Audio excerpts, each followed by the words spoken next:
Welcome back to Storytime with Miss Craps. It is time for us to read the second half of chapter 8 of Harry Potter and the Chamber of Secrets. So yesterday, in the first part of chapter 8, Harry got in trouble for tracking mud through the castle from his Quidditch practice in the rain.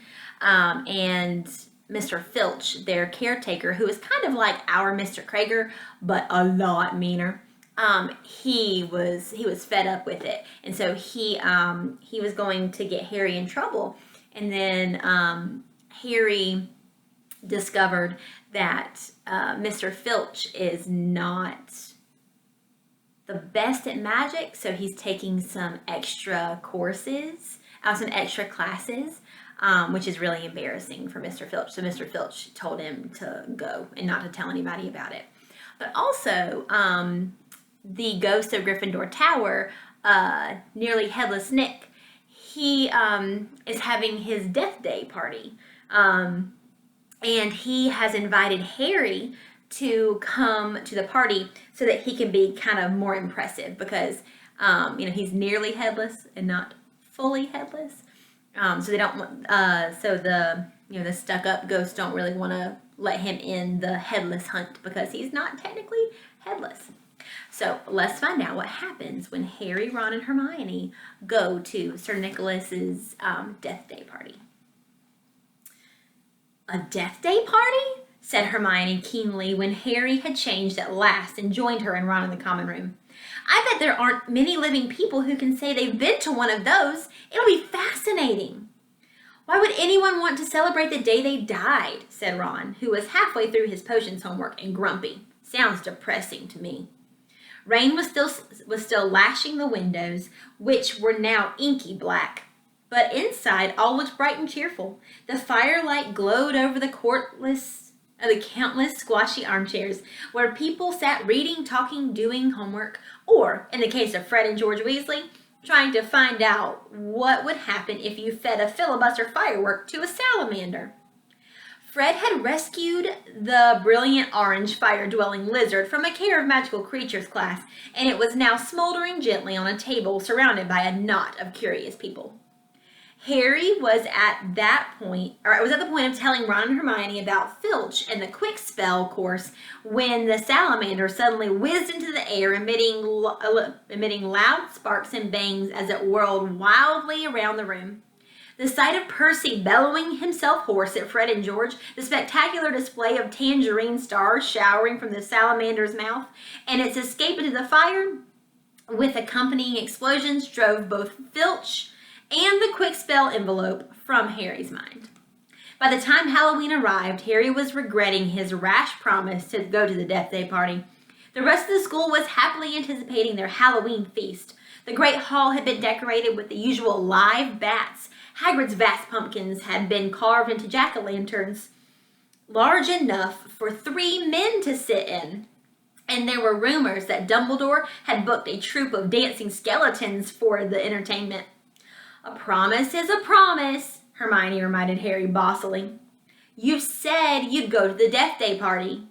So at 7 o'clock, Harry, Ron, and Hermione walked straight past the doorway to the packed Great Hall, which was glittering invitingly with gold plates and candles, and directed their steps instead toward the dungeons. The passageway leading to Nearly Headless Nick's party had been lined with candles too, though the effect was far from cheerful. These were long, thin, jet-black tapers, all burning bright blue, casting a dim, ghostly light even over their own living faces. The temperature dropped with every step they took. As Harry shivered and drew his robes tightly around him, he heard what sounded like 1,000 fingernails scraping an enormous blackboard. Is that supposed to be music? Ron whispered. They turned a corner and saw Nearly Headless Nick standing at a doorway hung with black velvet drapes. My dear friends, he said mournfully, welcome, welcome. So pleased you could come. He swept off his plumed hat and bowed them inside. It was an incredible sight. The dungeon was full of hundreds of pearly white translucent people, mostly drifting around a crowded dance floor, waltzing to the dreadful quavering sound of 30 musical saws. played by an orchestra on a raised black-draped platform. A chandelier overhead blazed midnight blue with 1,000 more black candles. Their breath rose in a mist before them. It was like stepping into a freezer. "Shall we have a look around?" Harry suggested, wanting to warm up his feet. "Careful not to walk through anyone," said Ron nervously, and they set off around the edge of the dance floor. They passed a group of gloomy nuns, a ragged man wearing chains, and the fat friar, a cheerful Hufflepuff ghost, who was talking to a knight with an arrow sticking out of his forehead. Harry wasn't surprised to see that the Bloody Baron, a gaunt, staring, slithering ghost covered in silver bloodstains, was being given a wide berth by the other ghosts. "Oh no," said Hermione, stopping abruptly. Turn back, I don't want to talk to Moaning Myrtle." "Who?" said Harry as they backtracked quickly. "She haunts one of the toilets in the girls' bathroom on the first floor," said Hermione. "She haunts a toilet?" "Yes, it's been out of order all year because she keeps having tantrums and flooding the place. I never went in there anyway if I could avoid it. It's awful trying to have to go to the bathroom with her wailing at you." "Look, food," said Ron. On the other side of the dungeon was a long table also covered in black velvet. They approached it eagerly, but next moment had stopped in their tracks, horrified. The smell was quite disgusting. Large rotten fish were laid on handsome silver platters. Cakes burned charcoal black were heaped on salvers. There was a great maggoty haggis, a slab of cheese covered in furry green mold, and, in pride of place, an enormous gray cake in the shape of a tombstone with tar-like icing forming the words, "Sir Nicholas de Mimsy Porpington, died 31st October, 1492. Harry watched amazed as the portly ghost approached the table, crouched low, and walked through it, his mouth held wide so it passed through one of the stinking salmon. "Can you taste it if you walk through it?" Harry asked him. "Almost," the ghost said sadly, and he drifted away. "I expect they've let it rot to give it a stronger flavor," said Hermione knowledgeably, pinching her nose and leaning closer to look at the putrid haggis. "Can we move? I feel sick," said Ron. They had barely turned around, however, when a little man swooped suddenly from under the table and came to a halt in mid-air before them. "Hello, Peeves," said Harry cautiously. Unlike the ghosts around them, Peeves the poltergeist was the very reverse of pale and transparent. He was wearing a bright orange party hat, a revolving bow tie, and a broad grin on his wide, wicked face. "Nibbles," he said sweetly, offering them a bowl of peanuts covered in fungus. "No thanks," said Hermione. "Heard you talking about poor Myrtle," said Peeves, his eyes dancing. "Rude you was about poor Myrtle." He took a deep breath and bellowed, "Oi, Myrtle!" "Oh no, Peeves, don't tell her what I said. She'll be really upset," Hermione whispered frantically. "I didn't mean it. I don't mind her. Hello, Myrtle." The squat ghost of a girl had glided over. She had the glummest face Harry had ever seen, half hidden behind lank hair and thick, pearly spectacles. "What?" she said sulkily. "How are you, Myrtle?" said Hermione in a falsely bright voice. "It's nice to see you out of the toilet," Myrtle sniffed. "Miss Granger was just talking about you," said Peeves slyly in Myrtle's ear. "Just saying how nice you look tonight," said Hermione, glaring at Peeves. Myrtle eyed Hermione suspiciously. "You're making fun of me," she said, silver tears welling rapidly in her small, see-through eyes. "No, honestly, didn't I just say how nice Myrtle's looking?" said Hermione, nudging Harry painfully in his ribs. "Oh, yeah, she did." "Don't lie to me," Myrtle gasped, tears now flooding down her face, while Peeves chuckled happily over her shoulder. "Do you think I don't know what people call me behind my back? Fat Myrtle, ugly Myrtle, miserable, moaning, moping Myrtle."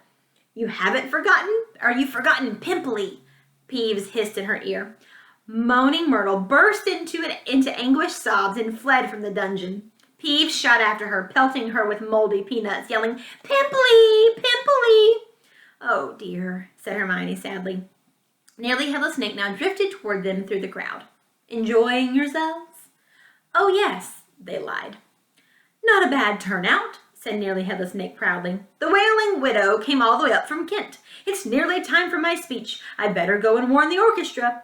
The orchestra, however, stopped playing at that very moment. They, and everyone else in the dungeon, fell silent, looking around in excitement as a haunting horn sounded. Oh, here we go, said Nearly Headless Nick bitterly.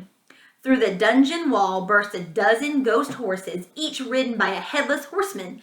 The assembly clapped wildly. Harry started to clap too, but stopped quickly at the sight of Nick's face. The horses galloped into the middle of the dance floor and halted, rearing and plunging. At the front of the pack was a large ghost who held his bearded head under his arm, from which position he was blowing the horn. The ghost leapt down, lifted his head high in the air so he could see over the crowd, everyone laughed, and strode over to Nearly Headless Nick, squashing his head back onto his neck. Nick, he roared, how are you? Head still hanging in there? He gave a hearty guffaw and clapped Nearly Headless Nick on his shoulder. Welcome, Patrick, said Nick stiffly. Livens, said Sir Patrick, spotting Harry, Ron, and Hermione and giving a huge fake jump of astonishment so that his head fell off again. The crowd howled with laughter. Very amusing, said Nearly Headless Nick darkly. Don't mind Nick, shouted Sir Patrick's head from the floor. Still upset we won't let him join the hunt. But I mean to say, look at the fellow. I think, said Harry hurriedly at a meaningful glance from Nick. Nick's very frightening and, ha! Yelled Sir Patrick's head. Betty asked you to say that. If I could have everyone's attention, it's time for my speech, said Nearly Headless Nick loudly, striding toward the podium and climbing into an icy blue spotlight. My late lamented lords, ladies, and gentlemen, it is my great sorrow. But nobody heard much more. Sir Patrick and the rest of the Headless Hunt had just started a game of head hockey, and the crowd was turning to watch. Nearly Headless Nick tried vainly to recapture his audience, but gave up as Sir Patrick's head went sailing past him to loud cheers. Harry was very cold by now, not to mention hungry. I can't stand much more of this, Ron muttered, his teeth chattering as the orchestra ground back into action and the ghost swept back onto the dance floor. Let's go, Harry agreed. They backed toward the door, nodding and beaming at anyone who looked at them, and a minute later were hurrying back up the passageway full of black candles. Pudding might not be finished yet, said Ron hopefully, leading the way toward the steps of the entrance hall. And then Harry heard it. Rip, tear, kill. It was the same voice, the same cold, murderous voice he had heard in Lockhart's office. He stumbled to a halt, clutching the stone wall, listening with all his might, looking around, squinting up and down the dimly lit passageway. Harry, what are you? It's that voice again. Be quiet a minute. So hungry. For so long. Listen, said Harry urgently, and Ron and Hermione froze, watching him. Kill. Time to kill. The voice was growing fainter. Harry was sure it was moving away, moving upward. A mixture of fear and excitement gripped him as he stared at the dark ceiling. How could it be moving upward? Was it a phantom to whom stone ceilings didn't matter? This way, he shouted.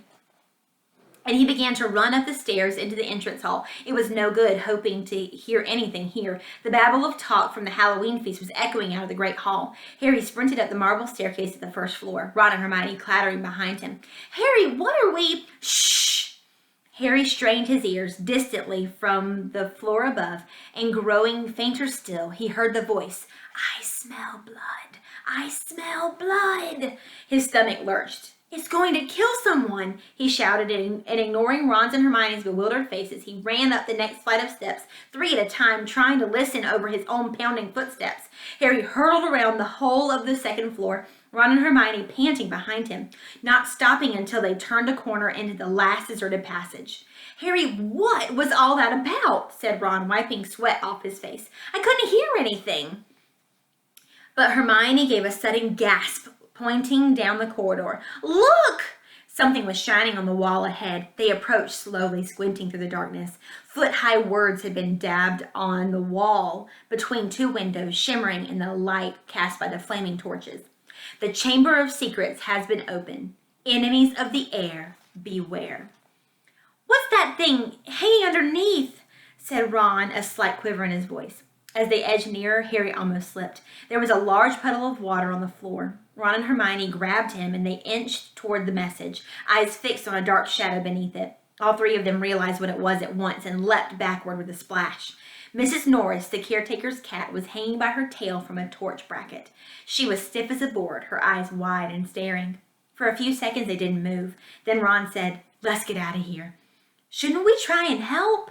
Harry began awkwardly. "Trust me," said Ron. "We don't want to be found here." But it was too late. A rumble as though of distant thunder told them the feast had just ended. From either end of the corridor where they stood came the sound of hundreds of feet climbing the stairs and the loud, happy talk of well-fed people. Next moment, students were crashing into the passage from both ends. The chatter, the bustle, the noise died suddenly as the people in front spotted the hanging cat.